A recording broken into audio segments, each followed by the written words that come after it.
Okay students, good morning to all. आज का हमारा टॉपिक रहेगा fundamental forces in nature. Nature के अंदर हमको कितने फोर्सेस देखने को मिलते हैं, इसके बारे में हमको आज पढ़ना है।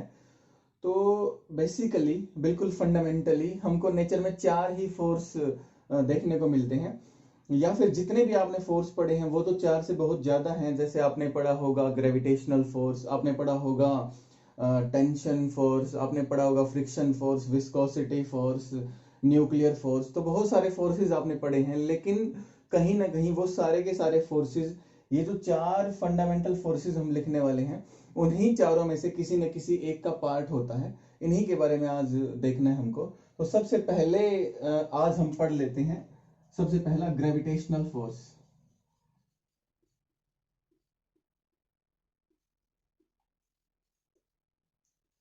ग्रेविटेशनल फोर्स एक ऐसा फोर्स है जो इस यूनिवर्स में हर एक पार्टिकल के ऊपर लग रहा है। जिस पार्टिकल के पास एक प्रॉपर्टी होती है वो है मास।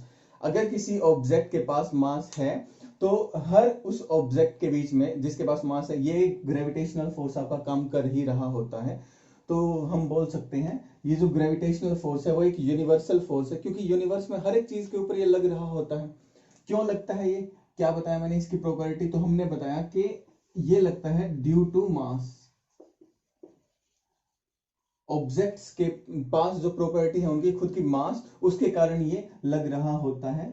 हमने देखा ये नेचर में हर बार अट्रैक्टिव ही होता है, ये हमने कभी रिपल्सिव नहीं देखा है। दो ऑब्जेक्ट हैं, जैसे आप अगर इसके एग्जांपल की बात करोगे तो मैं अगर इस मार्कर को छोड़ देता हूं तो अर्थ इसको अट्रैक्ट कर लेती है। ठीक है, तो अर्थ के पास मास है और इस मार्कर के पास भी क्या है, मास है। तो दोनों मास की वजह से ये एक दूसरे को क्या कर रहे हैं, अट्रैक्ट कर रहे हैं। और यही आपका ग्रेविटेशनल फोर्स है।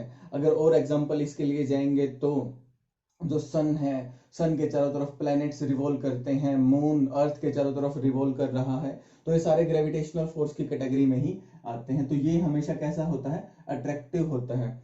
आप एक फोर्स और भी पढ़ते हैं, जैसे आगे जाके हम पढ़ने वाले हैं इलेक्ट्रोमैग्नेटिक फोर्स। आपने पढ़ा होगा दो चार्जेस के बीच में फोर्स होता है। ठीक है, दो चार्ज के बीच में अगर दोनों चार्ज सेम हैं तो रिपल्शन होती है, अपोजिट चार्ज अगर हैं तो वहां पे अट्रैक्शन हो जाती है। तो वहां पे अट्रैक्शन और रिपल्शन दोनों देखने को मिलती हैं। क्यों? क्योंकि वहां पे दो टाइप की एंटिटीज हैं आपकी। ठीक है ना, वहां पे एक पॉजिटिव टाइप होता है चार्ज का, एक नेगेटिव टाइप भी होता है। ठीक है, लेकिन यहाँ पे मास का कोई टाइप नहीं होता है, तो मास होता है। तो इसीलिए एक ही टाइप की एंटिटी है तो एक ही टाइप की प्रॉपर्टी वो शो करने वाला है।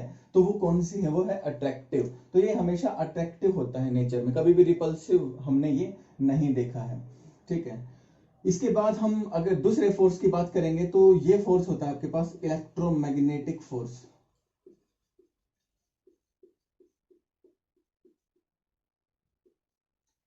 इलेक्ट्रोमैग्नेटिक फोर्स ये लगता है आपके चार्जेस के बीच में, मास की वजह से जो फोर्स होगा वो ग्रेविटेशनल फोर्स है। इलेक्ट्रोमैग्नेटिक फोर्स क्या होता है, जो चार्जेस के बीच में लग रहा होता है। आपके चार्ज मूविंग भी हो सकते हैं, आपके चार्ज रुके हुए भी हो सकते हैं। ठीक है ना, तो due to presence of charges,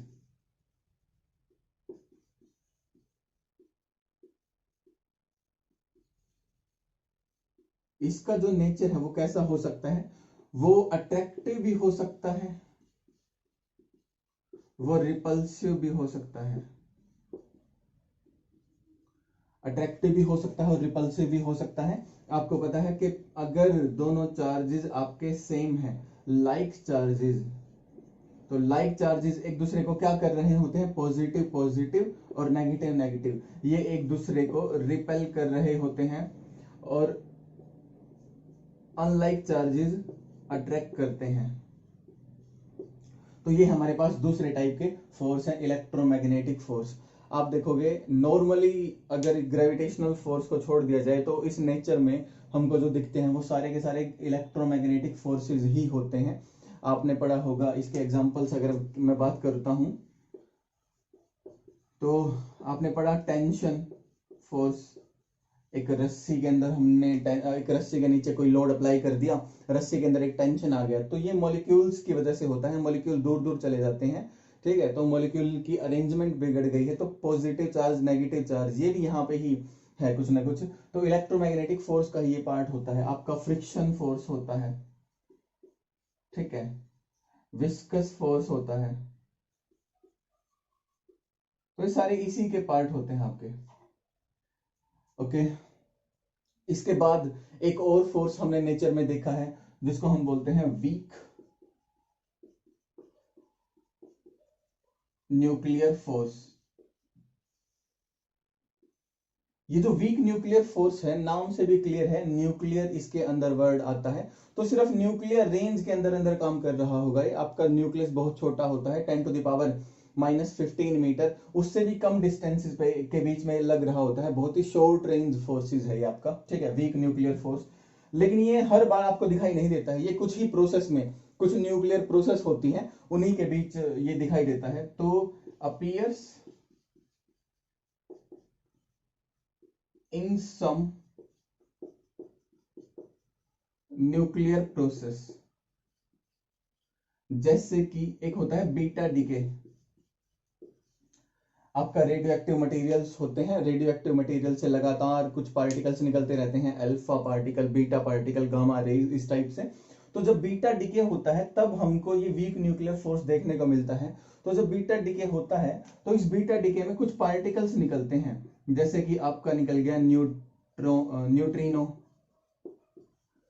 ठीक है, एक आपका इलेक्ट्रॉन भी निकलता है, ठीक है। तो इलेक्ट्रॉन और न्यूट्रिनो इनके बीच में जो फोर्सेस होते हैं ना, इस न्यूट्रिनो और इलेक्ट्रॉन्स के बीच में जो हमको फोर्सेस देखने को मिले हैं, ये आपके वीक न्यूक्लियर फोर्स की कैटेगरी में आते हैं। इलेक्ट्रॉन आपको पता है क्या होता है, एक पार्टिकल जिसके ऊपर नेगेटिव चार्ज होता है। ये न्यूट्रिनो है आपका, इसके ऊपर कोई चार्ज नहीं होता है, मास भी इसका ना के बराबर ही होता है। पहले तो पता ही नहीं था इसका मास होता है, लेकिन फिलहाल पता है हमको कि कुछ ना कुछ इसका मास है। पहले हम इसको मासलेस पार्टिकल मानते थे, लेकिन है इसका मास। न्यूट्रिनो है, एंटी न्यूट्रिनोज भी होते हैं।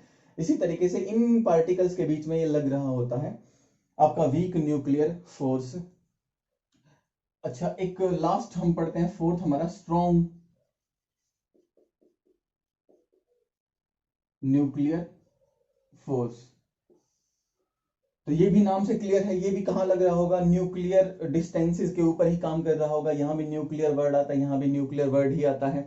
तो कम डिस्टेंसेस पे ये काम कर रहे होते हैं, ठीक है। इनकी रेंज के बारे में अभी बात करेंगे थोड़ी देर बाद कि क्या इनकी रेंज है, क्या इनकी स्ट्रेंथ है, कौन किससे ज्यादा स्ट्रॉन्ग है, कौन वीक है, इसके बारे में करते हैं बात अभी। तो स्ट्रॉन्ग न्यूक्लियर फोर्स, नाम से भी क्लियर है, स्ट्रॉन्ग होता है, न्यूक्लियर फोर्स है आपका, ये आपका न्यूक्लियॉन्स के बीच में लग रहा होता है। तो एक्ट बिटवीन न्यूक्लियॉन्स। न्यूक्लियॉन किसको बोलते हैं हम, जो हमारा न्यूक्लियस है, उस न्यूक्लियस के अंदर जो भी पार्टिकल्स होते हैं, जैसे कि न्यूट्रॉन होते हैं, वहां पे प्रोटॉन्स होते हैं, तो न्यूट्रॉन और प्रोटॉन्स के बीच में ये काम कर रहा होता है। ये चार्ज इंडिपेंडेंट होता है, इसको चार्ज से कोई लेना देना नहीं होता कि आपका पार्टिकल पॉजिटिव चार्ज है या नेगेटिव चार्ज है, न्यूट्रल है। न्यूट्रल पार्टिकल्स के बीच में भी ये होता है। जैसे न्यूट्रॉन आपका न्यूट्रल है तो भी ये फोर्स होगा, तो ये वाला फोर्स प्रोटॉन प्रोटॉन के बीच में भी होता है, और ये वाला फोर्स न्यूट्रॉन न्यूट्रॉन के बीच में भी होगा, और प्रोटॉन न्यूट्रॉन के बीच में भी ये फोर्स हमको देखने को मिलता है। तो सभी के अंदर ये फोर्स है आपका, न्यूट्रॉन और न्यूट्रॉन के बीच में, प्रोटॉन प्रोटॉन के बीच में, न्यूट्रॉन और प्रोटॉन के बीच में भी है। तो चार्ज से इसको कोई लेना देना नहीं होता है। और ये कैसा नेचर है इसका, इसका जो नेचर है वो अट्रैक्टिव होगा या रिपल्सिव होगा, ये डिस्टेंस के ऊपर डिपेंडेंट होता है। तो ये डिस्टेंस डिपेंडेंट है।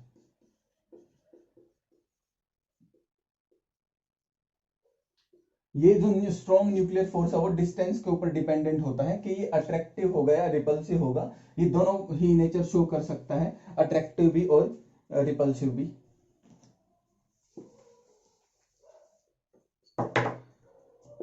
मे बी अट्रैक्टिव और रिपल्सिव, दोनों ही प्रॉपर्टी शो कर सकता है आपका स्ट्रॉन्ग न्यूक्लियर फोर्स। अब हम बात करते हैं इनकी रेंजेस की।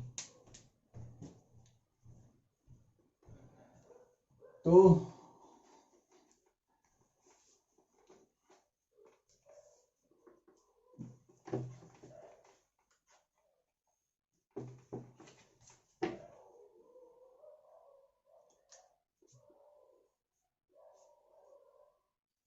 अगर रेंज की बात करी जाएगी तो ग्रेविटेशनल फोर्स आपको वैसे भी पता है कि सन और अर्थ के बीच में भी ये काम कर रहा है, तो सन और अर्थ के बीच की डिस्टेंस तो बहुत ही ज्यादा है, इसका मतलब है इनफाइनाइट डिस्टेंस तक काम कर सकता है, तो इसकी जो रेंज होती है वो इंफिनिटी होती है। और यहां भी इलेक्ट्रोमैग्नेटिक फोर्स भी आपका इंफिनिटी तक काम करता है, इनफाइनाइट डिस्टेंसेस के बीच में भी ये काम करता है। जैसे अगर आपका एक चार्ज आप लेते हो यहाँ पे, और उस चार्ज की वजह से एक और चार्ज हमने कहीं पे लिया हुआ है और वो इनफाइनाइट डिस्टेंस दूर है, और अगर मैं फॉर्मूला वाइज कुछ उन दोनों के बीच में फोर्स निकालना चाहूं तो कुछ ना कुछ आ ही जाएगा फोर्स आपका, कितनी भी डिस्टेंस आप ले सकते हो। तो इनफाइनाइट डिस्टेंसेस तक ये आपके फोर्सेस काम करते हैं।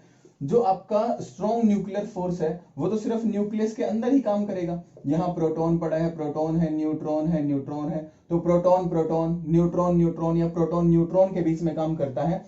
लेकिन ये जो न्यूक्लियस की डिस्टेंस है ये बहुत कम है ना, न्यूक्लियस का diameter 10 to the power -15 metre, तो इसी रेंज में काम करता है। अगर इससे ज्यादा डिस्टेंस हो गई 10 to the power -14, 10 to the power -13, 10 to the power -10, ये डिस्टेंसेस मैंने ज्यादा कर दी, अगर डिस्टेंसेस आपकी ज्यादा हो चुकी हैं तो ये वाला फोर्स भी बहुत ही वीक होता जाता है, लगभग जीरो को अप्रोच कर जाएगा। तो इसी रेंज में ये क्या है, एप्लीकेबल होता है।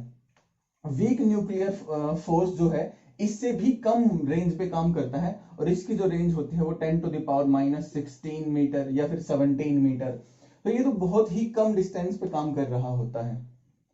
ठीक है, तो ये इनकी रेंज है। अगर मैं बात करता हूं इनकी स्ट्रेंथ की, तो स्ट्रेंथ में कुछ ऐसा है कि अगर ग्रेविटेशनल फोर्स मान लेते हैं कोई भी दो पार्टिकल हैं, उन दो पार्टिकल के बीच में ग्रेविटेशनल फोर्स की जितनी भी स्ट्रेंथ है, अगर उसको हमने कितना कंसीडर कर लिया, अगर मैंने उसको 1 कंसीडर कर लिया, अगर मैंने देखा कि 1 है, तो हमारा जो वीक न्यूक्लियर फोर्स होगा वो 10 to the power 26 times stronger होता है इससे। अगर ये 1 है तो वीक न्यूक्लियर फोर्स इससे कितना स्ट्रोंगर है, 10 to the power 26 times stronger है। अगर ये 1 है तो इलेक्ट्रोमैग्नेटिक फोर्स इससे 10 to the power 37 times stronger है। अगर ये 1 है तो इलेक्ट्रोमैग्नेटिक फोर्स ग्रेविटेशनल फोर्स से 10 to the power 37 times stronger है। अगर ये 1 है और अगर मैं स्ट्रॉन्ग न्यूक्लियर फोर्स को ग्रेविटेशनल फोर्स के साथ कंपेयर करता हूं तो ये आपका 10 to the power 39 times stronger है। तो आप देख सकते हो सबसे वीक फोर्स, तो ये वीकेस्ट फोर्स है आपका।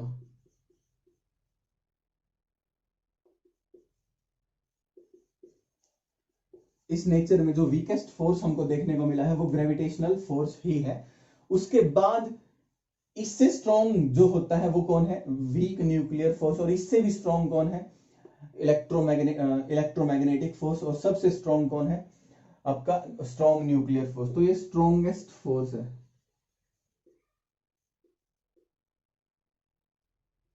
ठीक है, ये आपका अट्रैक्टिव भी हो सकता है, रिपल्सिव भी हो सकता है, इसके बारे में भी हमने ऐसे ही कुछ बात करी थी। अट्रैक्टिव भी हो सकता है और रिपल्सिव भी हो सकता है। यहाँ पे सिर्फ रिपल्शन ही दिखने को मिलेगी आपको वीक न्यूक्लियर फोर्स में, और यहाँ सिर्फ और सिर्फ अट्रैक्शन देखने को मिलेगी। ओके।